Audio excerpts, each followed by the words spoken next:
علیکم، میں ہوں افشاں زکی، آپ دیکھ رہے ہیں نیوز پاکستان ٹی وی۔ آئیے نظر ڈالتے ہیں اب تک کی کچھ اہم خبروں پر۔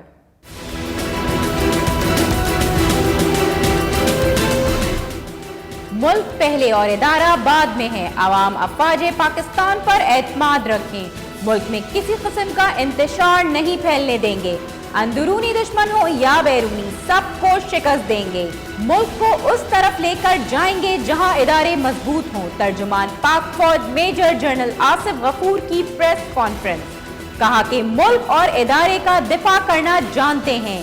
سابق صدر کے خلاف فیصلے میں استعمال کیے گئے الفاظ انسانیت، مذہب اور تہذیبی اقدار کے منافی ہیں۔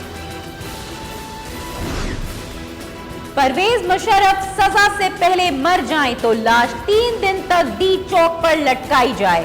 خصوصی عدالت نے سابق صدر پرویز مشرف کی سزائے موت کا تفصیلی فیصلہ جاری کر دیا۔ خصوصی عدالت کے 2 ججز نے پرویز مشرف کو سزائے موت دینے کی تائید کی، جبکہ ایک جج نے انہیں بری کر دیا۔ حکومت مشرف کے خلاف فیصلہ سنانے والے ججز کے خلاف ایکشن لے گی۔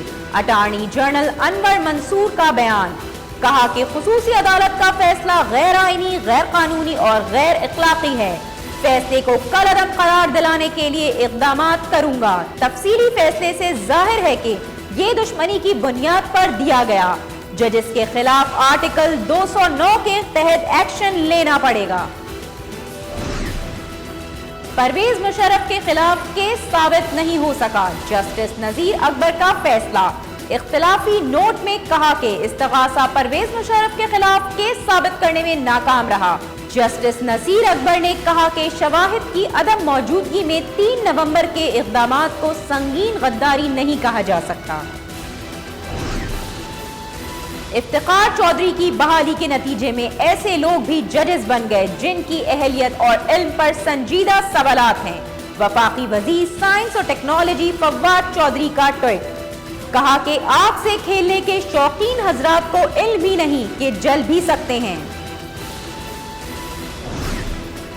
سابق صدر پرویز مشرف کے خلاف خصوصی عدالت کے تفصیلی فیصلے کے بعد پاکستان اسٹاک ایکسچینج میں شدید مندی، 100 انڈیکس 1578 پوائنٹ گر گیا۔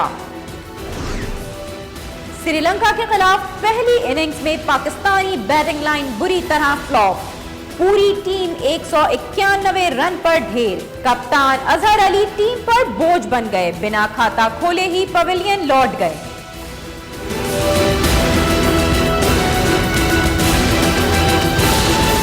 اب تک کے لیے اتنا ہی۔ مزید خبروں اور اپڈیٹس کے لیے وزٹ کیجیے ہماری ویب سائٹ newspakistan.tv۔